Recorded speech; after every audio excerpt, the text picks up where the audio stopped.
one. When you come for this is your notebook, this is the constitution, this is the manifesto, this is the file. And then the ribbon, not tidy. So, for purposes of illustration, this for this, this for this. Okay, okay. Good.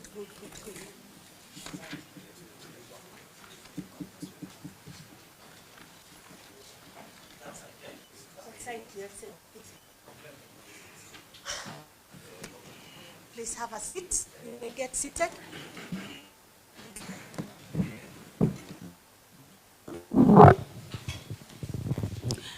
Your Excellency, the Deputy President of the Republic of Kenya, Professor Abraham Kithure Kindiki, welcome to the National Executive Council meeting of the UDA party. We've just held our NEC meeting since 9 a.m. and we are glad that you've been able to join us. And so we'll go straight to the matter that has made us convene this meeting and ask you to come and join us so that we can be able to finalize our meeting as was expected. I'll ask the SG, Senator Hassan Omar, to take it up from here. Thank you. Thank you, Your Excellency, the Chair. Welcome, Your Excellency, the Deputy President. As required by the Constitution of the party, I issued notice on 7th of November 2024, pursuant to Articles 8, 33, 1, 7, and 35 of the Constitution, to hold this special session of the NEC. And the agenda published was to, in effect, changes within the party leadership, and most importantly, the office of the Deputy Party Leader.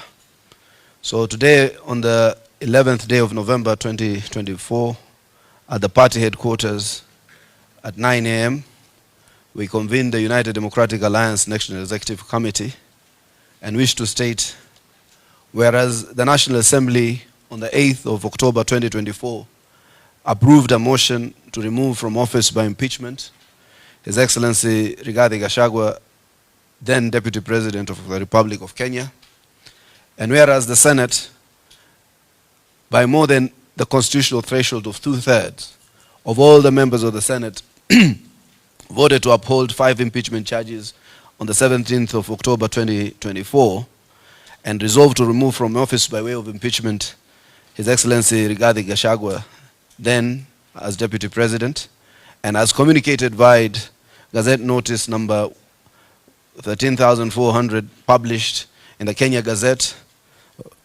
126 or Roman CXX VI or number 170 and dated the 17th of October 2024. And whereas pursuant to and in accordance with Article 145 of the Constitution of Kenya, His Excellency Rigathi Gachagua, EGH, ceased to hold office of the Deputy President of the Republic of Kenya. Now, therefore, in consideration of the Article 147.1, 145.7, 75.3 of the Constitution of Kenya, and Article 24.3 of the UDA Party Constitution, and in exercise of powers conferred by Article 8.2 of the Constitution of the United Democratic Alliance Party, the National Executive Committee notes that by virtue of the resolution of the National Assembly and the vote of the Senate, and by operation of Article 75.3 and 145.7 of the Constitution of Kenya, as read together with Article 8.2.19 of the UDA Party Constitution, His Excellency Rigathi Gachagua is unable to perform the duties of the office of the Deputy Party Leader and subsequently ceases to hold office as Deputy Party Leader. The National Executive Committee now resolves to designate His Excellency Professor Kithure Kindiki, EGH, as the Deputy Party Leader of the United Democratic Alliance Party, effective immediately, signed on this day of 11th November 2024 by Her Excellency Governor Cecily Mbarire, Chairperson, and the Honorable Senator Hassan Omar Hassan, Secretary General at the UDA Party Headquarters. Thank you very much. So, Your Excellency, you may remain seated. Your Excellency, sir, I now wish to declare you the official Deputy Party Leader of the Democratic Party, United Democratic Alliance, starting immediately, and I wish to hand over the instruments of that office to yourself, sir, if you could kindly come forward.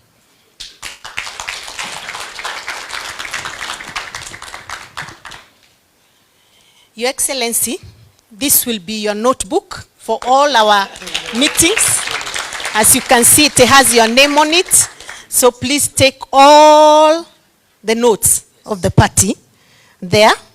And whenever the party leader is not available, you chair the meetings he's supposed to chair. And if you're not available, I will chair. Thank you very much. This is the party constitution, Your Excellency. You're a professor of law, so I know you understand this document very, very well. May it guide you as you continue to lead this party as a deputy party leader. This is our manifesto. You are deeply involved when we are putting together this manifesto before the elections. This is what will guide you in ensuring that the government does follow the party manifesto. Please keep it there. Finally, all your communications with the party or with other agencies outside of the party will be in this file that has your name on it. Keep it safe, and I'm sure it will help you. So just hold on, Your Excellency. So this is the... I would like that this is captured.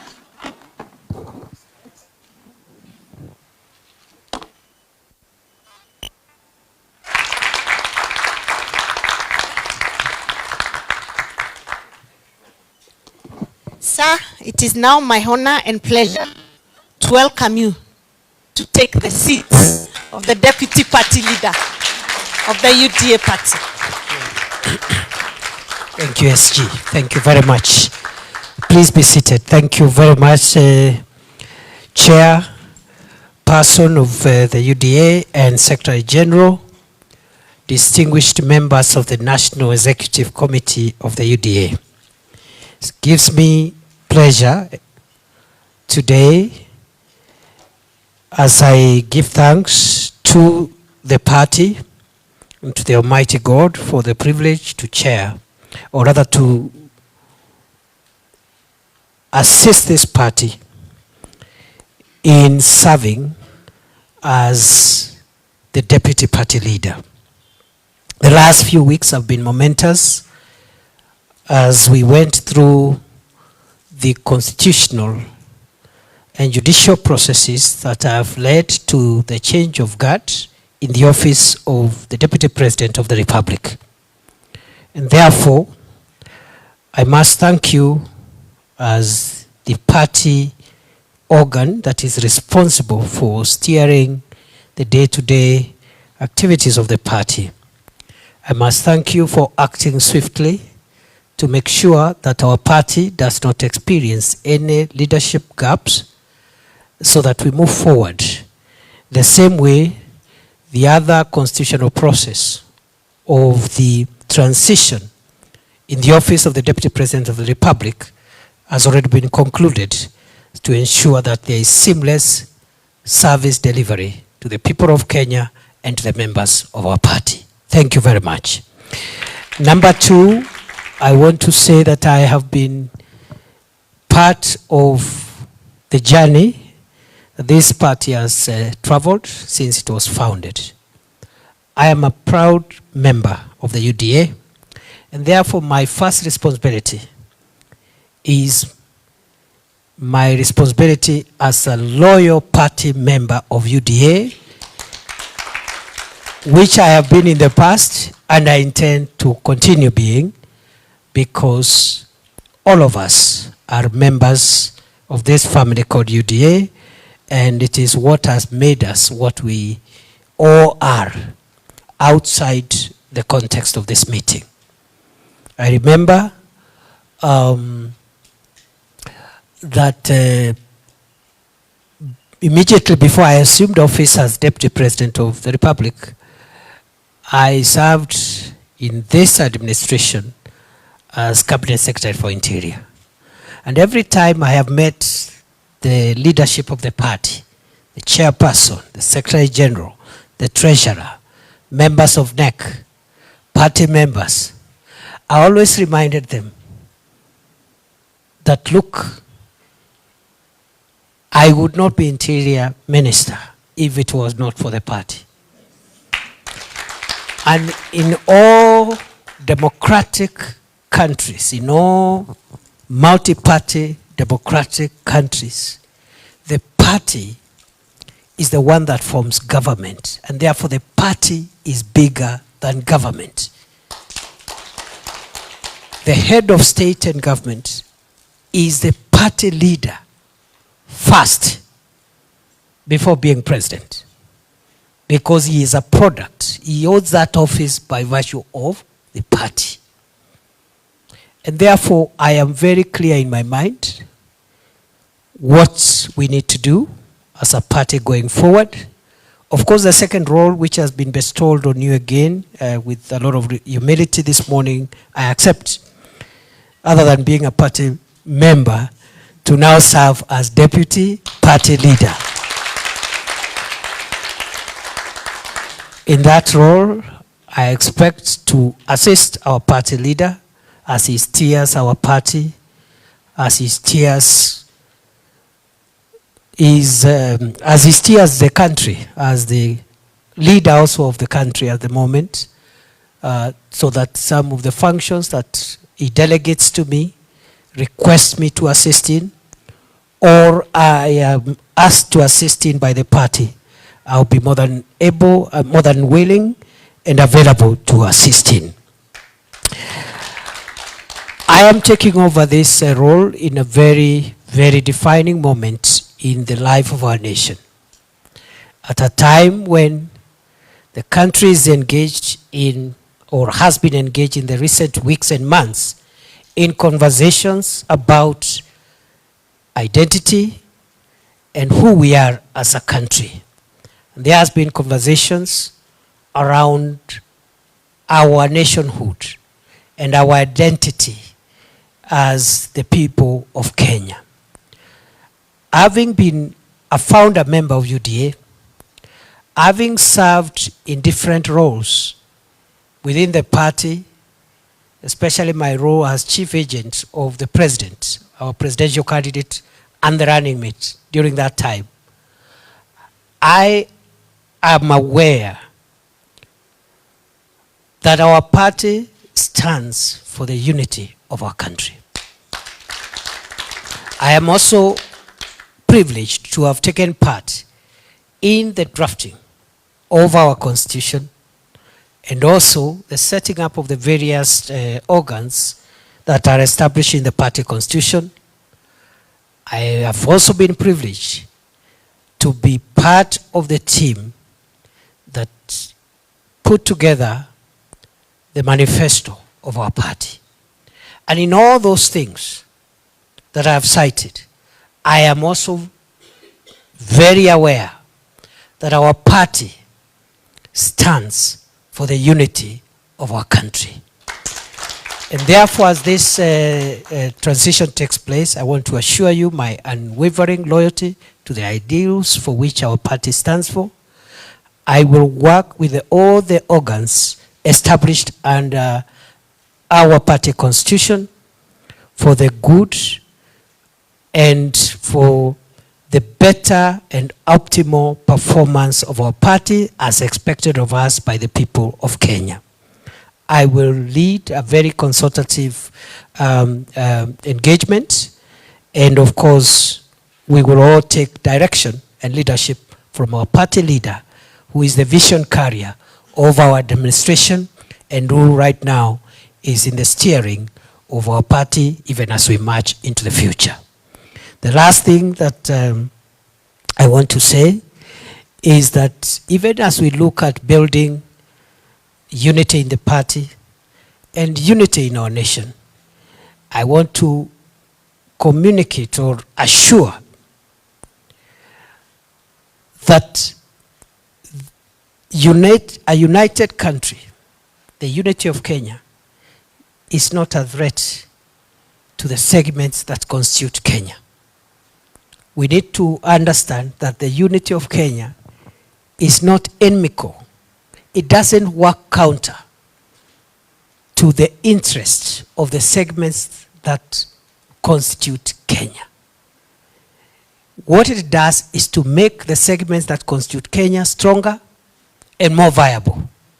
And therefore, I know there is some multiplicity of ideas, interests, aspirations, but those ideas of the various segments which constitute our party must converge so that we pursue the broader ideas that our party believes in, and that is how we will build a strong country, a united country, unify our people, create nationhood, and create the viability of our republic, because without our unity, our republic will not be viable. We will be doing small things all the time because of our thoughts, our interests, our values are not aggregated together. So I'm a firm believer of the unity of Kenya, the indivisibility of Kenya, the oneness of Kenya, and we start that by pursuing these ideals in our party, within our party, so that whatever views that party members have, sections of our parties, including persons with disabilities, young people, the older members of society, different religious, ethnic, or whatever other shades that we have, let us remember all the subnational interests must always converge and meet at the table of our country as a whole.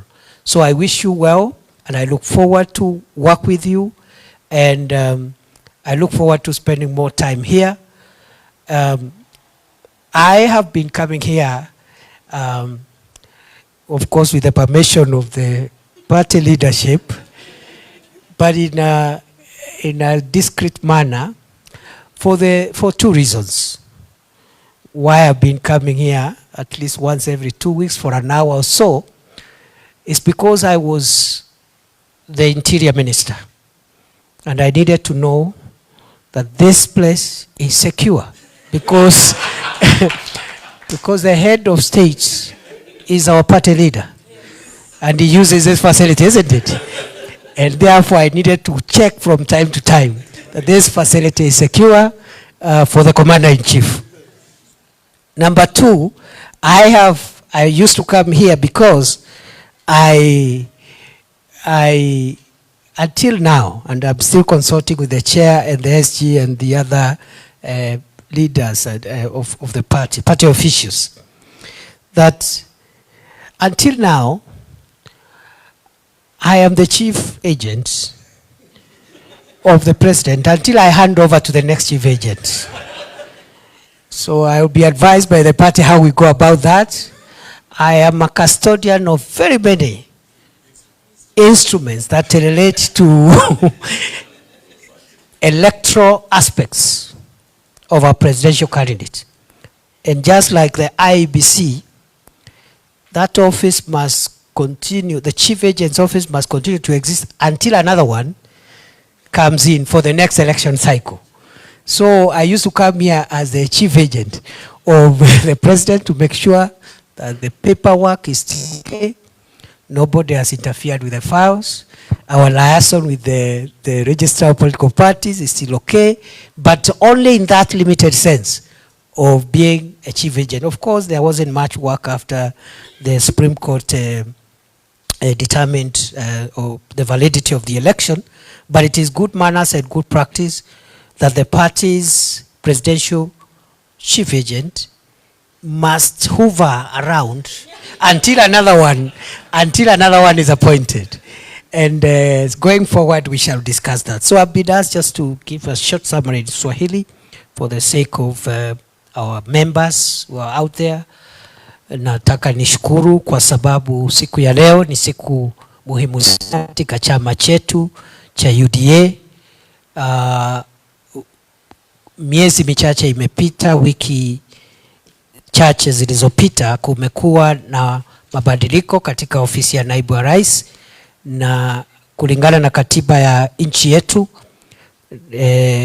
na shughuli ambazo zimefanywa na bunge la kitaifa, bunge la seneti na mahakama zetu, utaratibu ambao umefuatiliwa umeleta mabadiliko katika nafasi ofisi ya naibu wa rais. Nataka nishukuru chama chetu cha UDA vile vile kwa kuharakisha mabadiliko ambayo itawezesha chama kuendelea, kusikue na mwanya katika taratibu na uongozi wa chama. Nimechukua nafasi hii kwa unyenyekevu, na nimeahidi ya kwamba nitafanya kazi na vyombo vyote na vitengo vyote vya chama chetu, kwanza nikiwa mwanachama, kwa sababu sisi zote ni wanachama wa UDA, na mimi nitaendelea kuwa mwanachama mwaminifu wa chama chetu cha UDA. Ya pili, nitafanya kazi mpya ambayo nimepatiwa kwa heshima kubwa na chama chetu, kumsaidia kiongozi wa chama chetu katika kuendesha masuala ya chama chetu, na nitakuwa mara kwa mara nikifanya kazi kupitia ushauri wenu kama baraza kuu la chama na vitengo vingine ambavyo chama chetu kimeanzisha kulingana na katiba ya chama, na vile vile wanachama wetu ambao wako katika sehemu zote za nchi ya Kenya. Vile vile ningetaka niseme ya kwamba chama chetu lazima tukitie nguvu, lazima tukiwezeshe.